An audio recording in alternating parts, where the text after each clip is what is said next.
Welcome to the Windows Computer and Technology channel. And so, how's the Windows update going? For the most part, what I see in the blog posts is a regular Windows update. Doesn't seem to have that much out of the ordinary problems. Microsoft did issue one little info saying that some very small number of machines that actually had two error messages while installing the Windows updates for the patch Tuesday, that they should restart their PC. So don't shut down and then press a power button. You have to do a restart. It's not the same thing. So go to the start menu, click that power, and click restart. The reason it's not the same, when you shut down, you actually, for most PCs, they are configured to save the session you're in and restart the same Windows session, so you're always stuck in the same problems.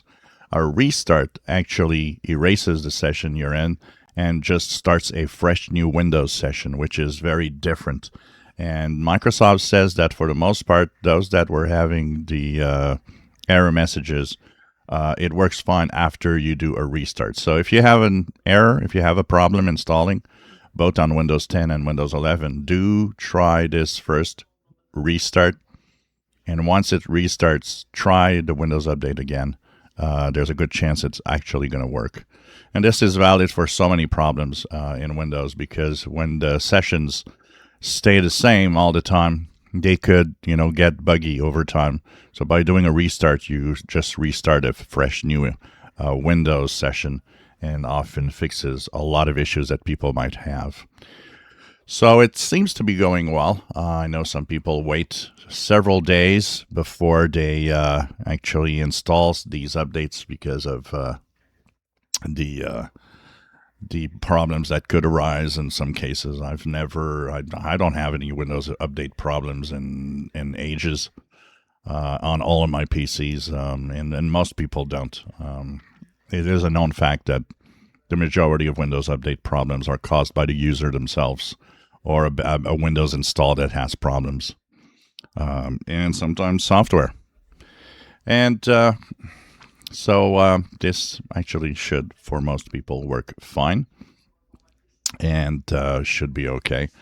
Some people are talking about the features that they don't seem to be on. I know Microsoft said that some of the features are going to roll out gradually.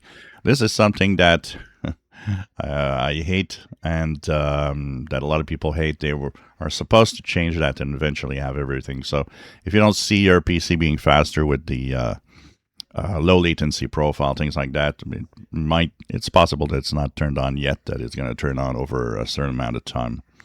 And for all of those saying, 200 security flaws, well, that's first of all, it's for all Microsoft products together.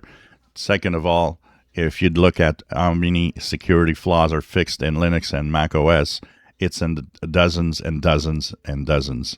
So it ain't worse on Windows than on anything else. Every operating system has tons of security updates every month. If you enjoy my videos, please subscribe, give us thumbs up. Thank you for watching.